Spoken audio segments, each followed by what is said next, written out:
Ce sont les dons en vivres et non-vivres de la première dame Dominique Ouattara, présidente de la Fondation Children of Africa, aux familles vulnérables de la commune d'Anyama, pour leur permettre de faire face aux mesures de confinement et de lutter contre la pandémie du Covid-19.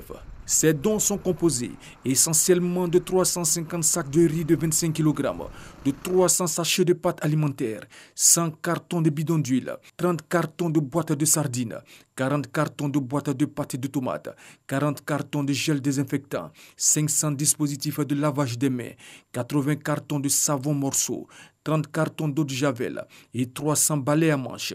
Ces dons ont été remis au maire de la commune d'Anyama, Hamidou Sila. Je voudrais, au nom de la population d'Anyama, remercier Madame la Présidente qui vient soulager un temps soit peu la population d'Anyama qui sont confinés dans leurs résidences aujourd'hui. Et nous prions le Tout-Puissant pour que cette crise finisse le plus rapidement possible. Beaucoup de personnes ne peuvent plus aller à leurs activités pour se nourrir. Le moment est bienvenu pour donner un peu à tous ceux qui souffrent, surtout à ceux qui souffrent.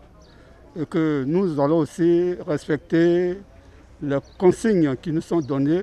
Le représentant de la première dame a invité les bénéficiaires au respect des gestes barrières pour rompre la chaîne de contamination. Quelqu'un qui ne va pas au travail, quelqu'un qui est à la maison, ça devient un peu difficile, surtout pour les familles vulnérables, d'avoir de quoi se confiner. Pour Anyama, c'est 300 familles qui seront soulagées pour leur permettre de rester à la maison. Parce que c'est ensemble qu'on peut lutter contre cette pandémie qui est le coronavirus, notamment le Covid-19. Ce sont au total 5000 familles vulnérables du district d'Abidjan qui bénéficieront des dons de la première dame Dominique Ouattara, présidente de la Fondation Children of Africa, pour les aider à supporter les mesures de confinement.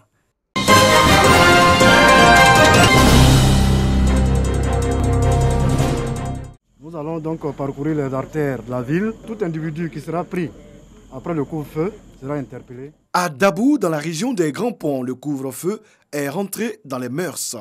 Le maire a pu s'en rendre compte après une tournée d'inspection sur son territoire communal. On a pu quand même trouver un jeune homme dans une voiture. Bon, la police s'en occupera, on ne sait pas qu'est-ce qu'il a eu comme problème. À part ça, les gens sont chez eux et j'en suis heureux. On doit continuer dans ce sens jusqu'à ce que ce mal soit endigué. Je voudrais dire bon courage à la police. Le travail n'est pas facile, avec des moyens très réduits. On demande à certaines bonnes volontés de venir vers nous, proposer, surtout pour la mobilité. Le premier magistrat de la cité du Léboutou a lancé à cette occasion l'opération Respect des consignes et règles de prévention pour faire barrage au Covid-19. À Dabou, nous avons demandé par exemple d'ouvrir le marché à partir de 5 h du matin et d'arrêter à 16 h. Nous avons demandé à tous les commerçants de porter obligatoirement les masques. Les enterrements, les cérémonies de mariage en masse, nous avons interdit. Les cérémonies de 7e et 40e jour sont totalement suspendues. Les transports doivent se faire à la gare routière de Dabou. Comme le couvre-feu, toutes les autres mesures prises devront être respectées par les populations. À Dabou, la municipalité poursuit la sensibilisation.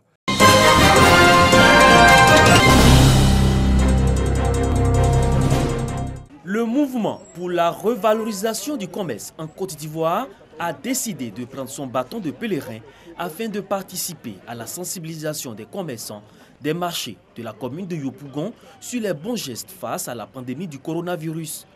Cache-nez, solutions hydroalcooliques, gants, seaux pour le lavage des mains sont les dons que les marchés de cette commune ont reçus pour stopper la propagation du Covid-19. Les commerçants aujourd'hui sur le marché sont plus nombreux, donc raison pour laquelle nous ciblons plus les commerçants, parce que ce sont eux qui sont plus vulnérables dans cette histoire. La distribution des kits a permis également aux membres du MRCI de vérifier la maîtrise des gestes barrières chez les commerçants. Une initiative solidaire que saluent les bénéficiaires. Cette maladie aujourd'hui, ça a pris le monde entier. On a besoin de soutien. Si MRCI vient nous aider pour qu'on puisse pousser la maladie, je suis très heureux. Et je remercie aussi le gouvernement Cette campagne de sensibilisation démarrée le 29 mars s'étendra à toutes les communes du district autonome d'Abidjan.